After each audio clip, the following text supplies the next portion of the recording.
Hello friends, welcome to my class and today we will go through the chapter conservation of plants and animal. And in today's module we will go through the topic conservation of forest and wildlife.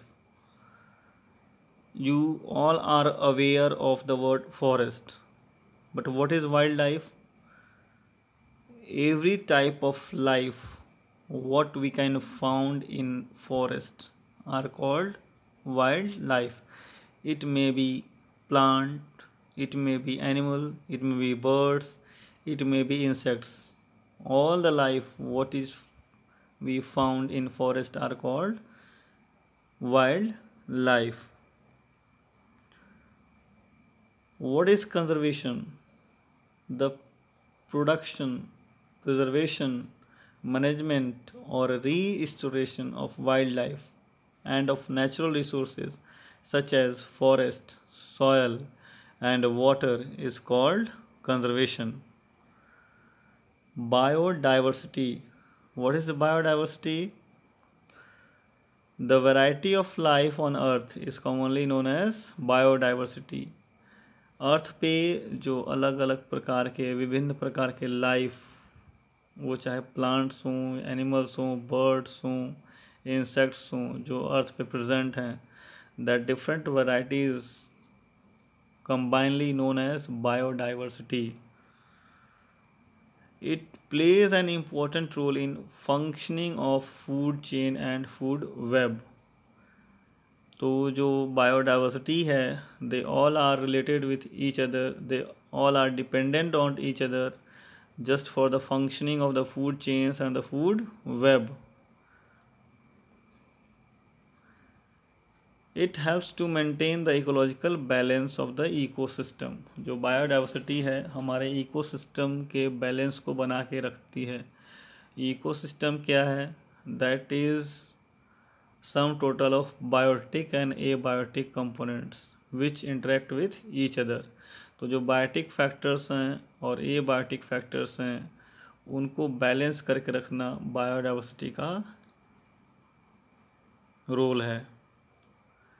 Conservation of each group of organism in biodiversity is very much important as each of these organisms play important role in balancing the ecosystem. तो जैसा कि हमने आपको बताया कि biodiversity means all type of life present on the अर्थ.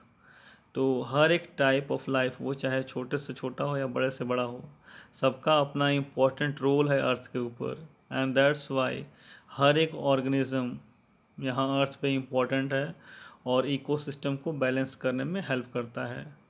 आप example ले सकते हो किसी भी फूड चेन का. उस फूड चेन से अगर कोई भी एक ऑर्गेनिज्म गायब हो जाए तो the ecosystem will get disturb. Let us take example. Suppose करिए कि जस्ट इमेजिन कि ग्रास है, ग्रास को गोट खाती है और गोट को लॉयन खाता है. तो उसमें से अगर हम गोट को ख़त्म कर दें तो everywhere you will see grass, grass and grass, and the lion will also die due to scarcity of their food. और अगर कोई फूड चेन का एग्जांपल लेते हैं जिसमें कि फ्रॉग अगर है, तो अगर फ्रॉग को हम गायब कर दे रहे हैं तो what will happen? The number of insects on the earth will increase and those organisms which are dependent on the frog as food, तो वो भी धीरे धीरे एक्सटिंक्ट हो जाएंगे. तो this how each and every organism on earth is quite important. For conservation of forest and wildlife, Government of India has set up biosphere reserves, national parks and wildlife sanctuary. तो अब समझ लीजिए कि biodiversity कितना important है कि इसको बचाने के लिए इंडियन गवर्नमेंट ने biosphere reserves, national park and wild life sanctuaries को सेटअप किया हुआ है. अब ये तीनों होते क्या हैं इसको हम लोग पढ़ेंगे. International day for biological diversity. तो अभी आपको बता दें कि कितना इम्पोर्टेंट है बायोडाइवर्सिटी. तो इससे आपको पता चल जाएगा कि every year on 22 May we celebrate International Day for Biological Diversity. Biosphere reserve, क्या होता है biosphere reserve? Biosphere reserve is an international conservation designation given by UNESCO under its programme on man and biosphere. In the world, there is collection of 669 biosphere reserves in 120 countries of the world. Biosphere reserves are created to promote and demonstrate of balanced relationship between man and biosphere. In India, there are 18 biosphere reserves which has been established by Indian government. 10 out of 18, जो 18 हैं biosphere reserve, उसमें से 10 world level के या world heritage हैं. And examples are Nilgiri biosphere reserves, Nanda Devi biosphere reserve and Sundarban biosphere reserve. Ecosystem and species. तो what is ecosystem? Interaction between biotic and abiotic components of environment to form stable system is called ecosystem.